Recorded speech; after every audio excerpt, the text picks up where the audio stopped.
Hey guys, Alex here, AG Automotive, and welcome back to another one. And behind me today, we've got the MG HS PHEV. So I was interested to have a look at this one, as I've done a review on just the petrol model. So what do you guys reckon?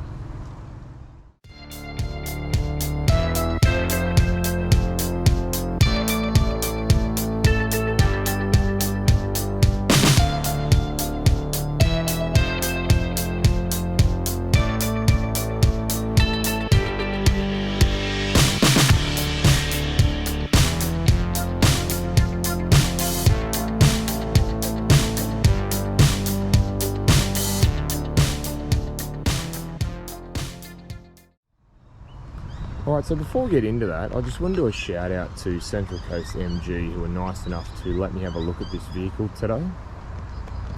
Alright, now it's identical pretty much to the petrol HS. So you've got things like the MG badge, you've got a camera under there, you've got your radar under there, and you've got this interesting grille that goes around and some nice LED daytime running lamps there. Alright, so what do you guys reckon? So the HS PHEV runs 18-inch alloy wheels and Michelin tyres, and the wheels I think do look quite sporty and futuristic, and the Michelin tyres give a good all-round performance on the road. You do also get the camera there. There's 360-degree cameras on this. We'll have a look at that later. And also the sunroof as well. Now, another thing I wanted to point out was this. This is the charging port for the electric motor. So we'll just leave that in there for now. If we come around to the back, pretty much the same as the original HS. You've got the MG there, you've got a camera underneath there, you do have the MG pilot badge, and over here, to tell everyone, you do have the HS and PHEV there as well. If we come around this side, we do have the conventional fuel filler.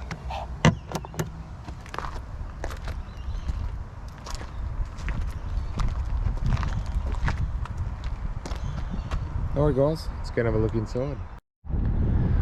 Alright guys, have a look inside the HS.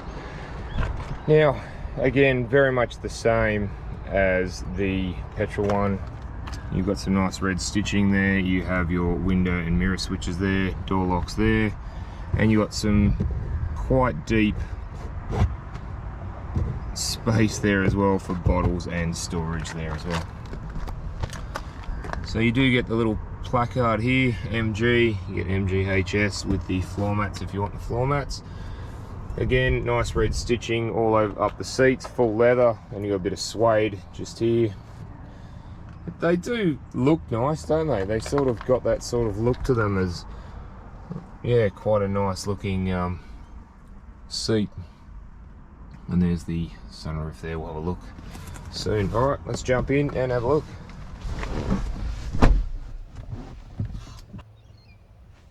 Alright, I just wanted to show you this when you start it up. Pretty cool, eh? It's a nice new 12.3-inch display in front of the driver. It looks pretty something out of this world. Alright, so nice layout of the vents there. You've got this soft padding, goes up right the way, and it's reasonably soft there, which is pretty cool. You got the start stop button, you got the dash illumination, sorry, the headlight height control I should say, and then further down here you have a button to open the flap to charge the EV, or you've got the bonnet release there as well.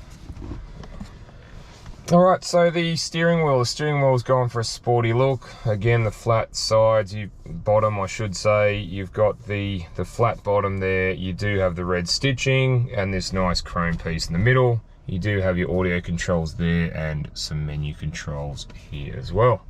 So I can sort of just show you a couple of things there. Brightness, 12-volt battery voltage. So yeah, quite an interesting, nice little couple of layout things there for you. You've also got at the bottom left there, you've got the distance empty for the petrol, and the bottom right distance empty for the electric motor. So again, quite a nice layout of the dash. So we do have auto lights here. You do have the radar cruise control there, and you do have your wiper blade on the right. So we'll go to the infotainment screen. The infotainment screen is not too bad. You've got your like Apple CarPlay, you've got Android Auto.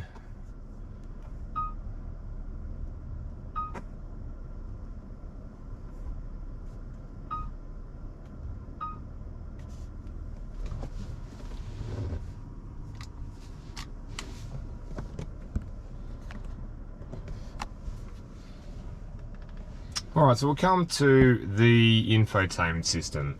So you've got your radio there, you've got navigation, you have your adjustable air controls for the air conditioning there.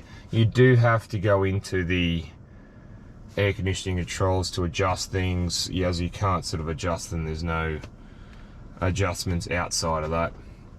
Now, the does have Apple CarPlay and Android Auto as well, which is quite a nice thing there. You can go to the car button and it gives you speed info warning. You've got lane assist system, assistance mode, departure mode, lane keeping assist, MG pilot on, forward collision system, rear driving assist. Again, it's emergency braking, alert sensitivity. You've got a few different bits and pieces there. The lighting, follow me home, find my car, auto high beam. You've got the locking. You've got the air conditioning stuff. You can set that as well. Open tailgate position. So there's a few different bits and pieces there that you can adjust for the driver there, which is pretty cool. So you got a 360-degree camera. Let's just have a quick look at that. I will say that's pretty cool, to be honest, in you know how we are. If we go into 2D, it's got you can go into that one, or you can go into any of these, and it'll go to wherever you want it to go to. So again, that's a pretty cool thing to have. Now if I go into reverse, obviously the lines come on and they do turn as well. So again, we'll just go back into park for now. Further down here, there is a few buttons there to do with like going into the home screen, your audio controls there, the car setting button as I showed you before. You can go into the air conditioning settings, and then you've got your front demister and rear demister there too. Under here, nice shiny piece around here. I think it looks quite nice actually. You got 2 USBs and a 12-volt plug there as well. And then you've got your hazard light there. You have an EV button, so you can actually go EV mode, or you can change it to auto, which will primarily change it between EV and petrol. So again, the gear selector, it's in drive, or it's in neutral, or it's in reverse, and you get the lines come up, or you just hit P and go back to park. Hill descent control, that is your auto hold, which is always a good thing. You do have 2 cup holders here and a little bit of storage space there as well. And in there you do have it's blowing a little bit of cool air actually there, so yeah, a little bit of air conditioning, so you can keep maybe a small bottle or some treats or something if you're going away. So got a reasonable glove box there. The automatic rear demister, sorry, automatic rear vision mirror. The automatic rear vision mirror. We've got the glasses holder there, and then we come to the moonroof and sunroof. So I'll just open that up first for you. You can see that'll go all the way back.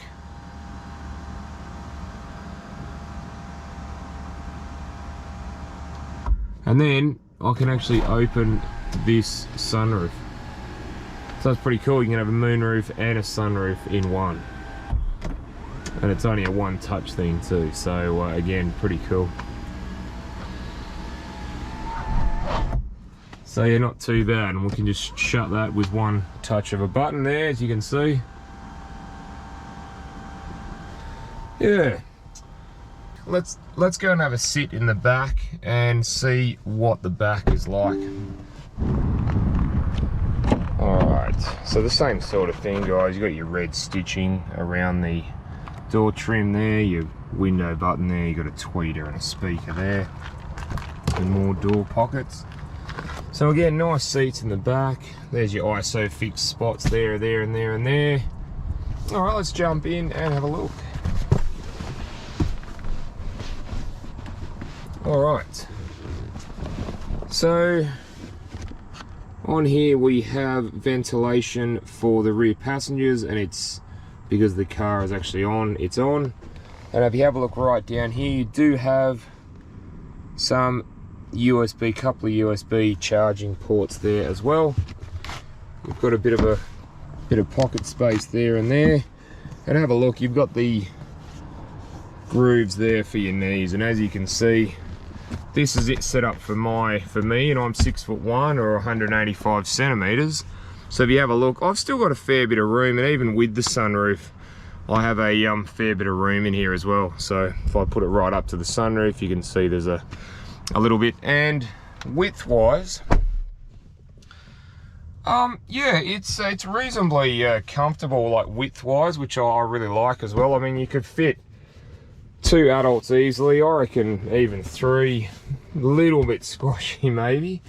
Yeah, but all in all, it seems to be a lot more like width room and leg room in the back here.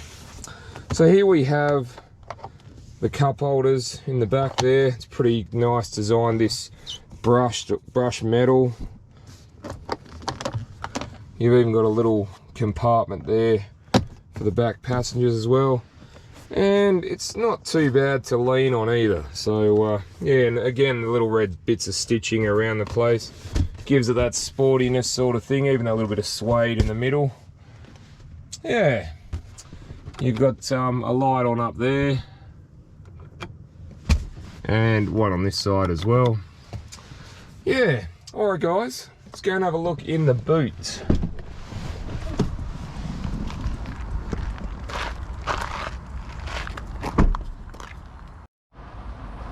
Alright, let's have a look in the boot. Now it's auto open, guys, so pretty cool. Alright, so in here you've got your tether points there and there, as you can see. Little light there, you can pull this to get a bit of privacy if you wish. And other than that, guys, not really a lot to it. Now under here we've got the charging pack, and we've also got a tyre kit there, and there is your triangles, and there is a battery. It says fuse block there, tank manhole, ESS cooling. So yeah, not much under there, guys, at all. Alright, other than that, guys, that's pretty much it. So let's go and check out what's under the bonnet.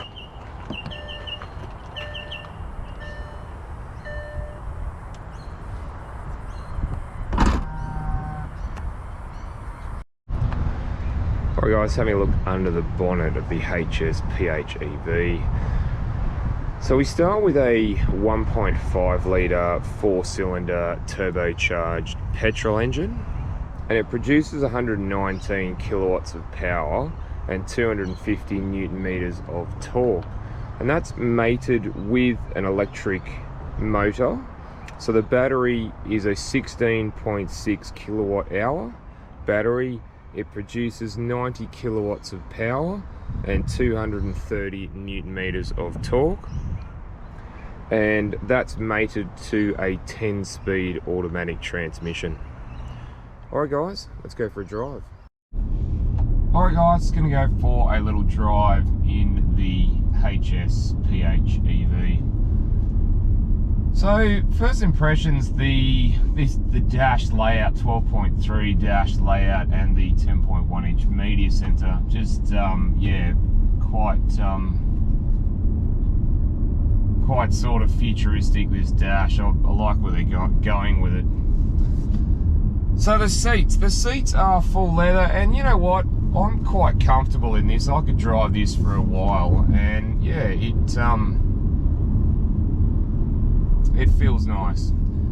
So vision out the front is good if I look straight. When I look towards the passenger side, I look straight into the rear vision mirror, which is a little bit of a distraction. So yeah, that's not the greatest for me because I'm 6'1" or 185 centimeters. Vision out the back though is okay at the moment with no one there. If you had people in the back, it would restrict the vision, and I think they could have done a slightly bigger window, but bigger back window. So vision out the sides. Now vision out the sides I think is really good. The windows are quite tall, the pillars are quite thin, so you get a good bit of vision from front to back. Mirrors I think do a really good job. They're angled towards, you know, they're wider than taller, and I think that does a nice job with blind spots and things like that. So what's the steering like? Well, I think the steering is a little on the harder side, and when you really push it into a corner, it's sort of, the suspension is a little soft, I think, and you do feel a lot of the bumps. But in saying that, the MG are getting there. They've done a great job with this car, and every time they release a new car, it seems to be getting better and better. So yeah, it does have the regenerative braking as well, guys, which is really good.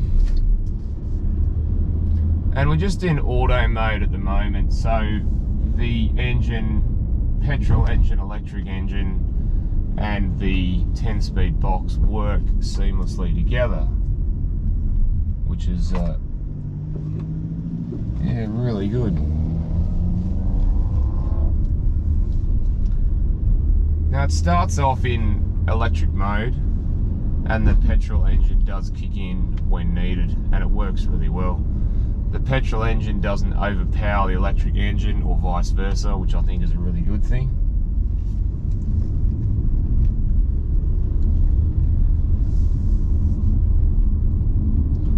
So how does the HS go? Well, let's go and have a little draw. Let's go and have a little acceleration and see how it actually goes. Alright, we'll see how this goes. Now remember, we're in automatic mode here, so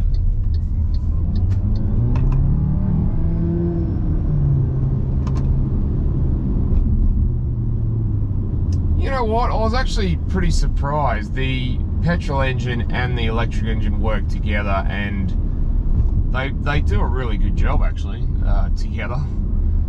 The power is very seamless. There's not really that sort of hard gear change or lost power between gears.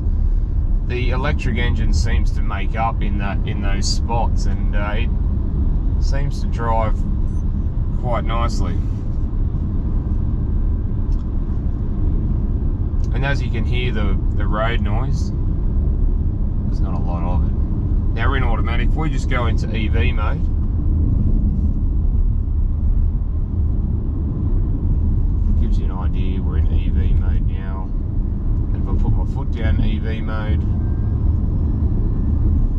does work quite well, and the regenerative braking does work well. You can't adjust the regenerative braking, but it does a pretty good job on its own, on the setting that it's on.